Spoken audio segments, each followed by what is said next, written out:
Hey, welcome and congratulations. You guys have been here from the very start, and this is the Mahadasha series, what I'm doing in the Vedic Numerology in the grid.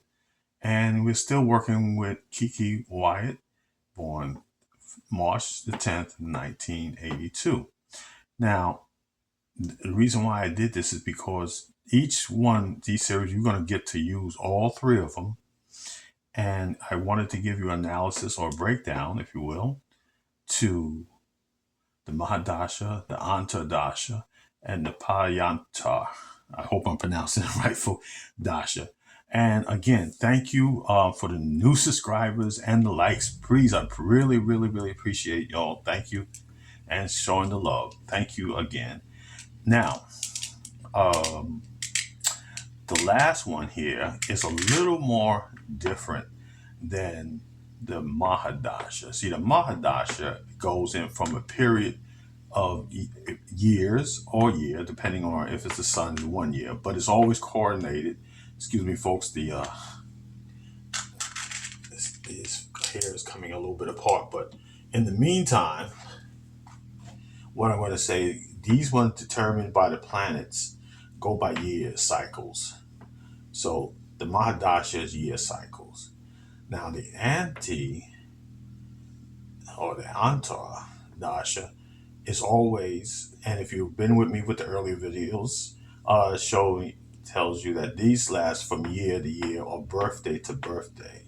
Now the Paryantra Dasha is not dealing with either years or year, but a period of time and days.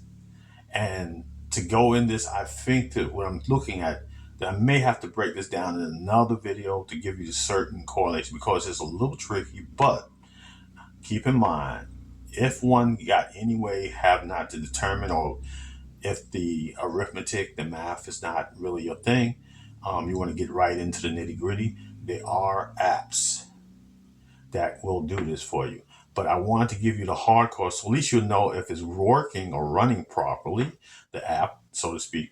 And then you can always check this even with your calculator, even on if you're on your phone, you have a calculator, and you can start to do these exercises, which is valuable because it gives you a good understanding of what's going on concurrently through the numerologically. Now, we can coordinate this with astrology, and we do because these numbers are symbolically representation of planets. So if one has a fundamental knowledge of the planetary energies, sun, moon, Jupiter, Rahu, Mercury, Venus, K2, Saturn, and Mars, then you can actually start to see certain patterns. And you know what's a good exercise?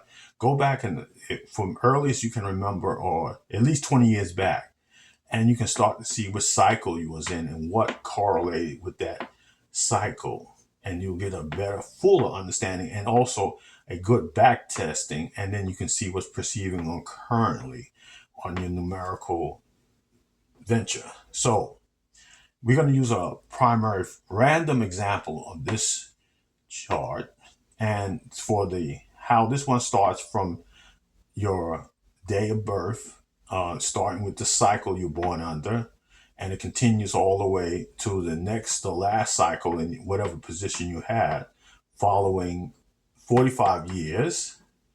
And interesting with this, one thing that I know about the 45 year, it does have a correlation if you're using the 52 cards. They have what they call the 45th year is called the rebirth year.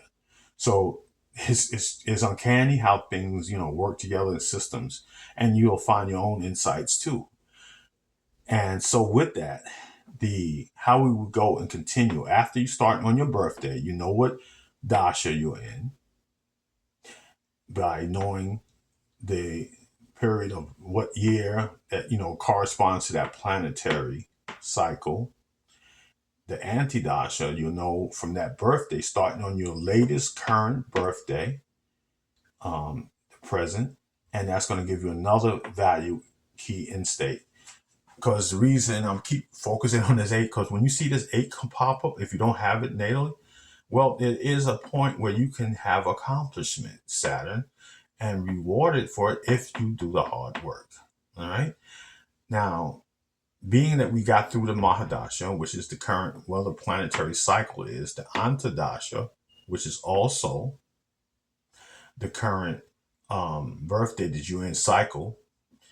Then the Parayantardasha starts also. So this period, we're going to use a hypotheoretical example. 8, let's say the person's in an 8 Antardasha, which is currently in the year running. So starting from that birthday, if the number is 8, or any number that's there located under the Antardasha, this will be your guiding rule, important keynote rule how to work this. Once you know that, your Antardasha, your Parayantardasha will start on the same numerical value, whatever that determines by the Antardasha.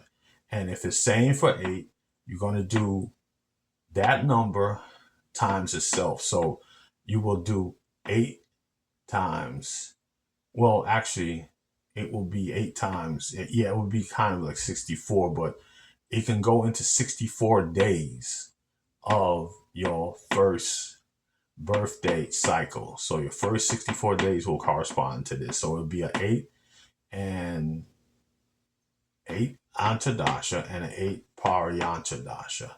So these are keeping things. Now I know I'm throwing a lot too, again, because this one, it takes a little time. That's why I did it in steps. But once you got this one down, hey, you can start to work on this, and you can start to go from a daily transit. And there is a technique they use by hour. But we're going to just keep it simple, folks, from this to this, 1, 2, and 3. All right? So again, I like to say before closing, thank you guys for your likes and subscription. Most appreciated.